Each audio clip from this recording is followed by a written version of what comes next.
আমাদের 200 গ্রাম হয়ে গেছে।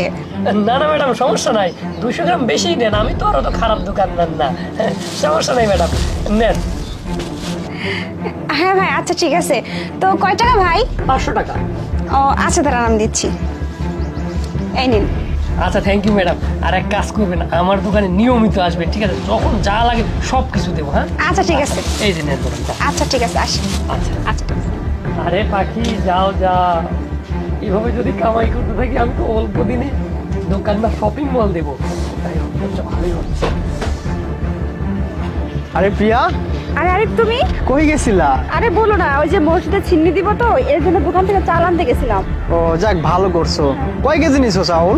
5 কেজি চাল। এই কি বলো, এখানে 5 কেজি চাউল হবে? দেখি। হ্যাঁ, 5 কেজি চাল।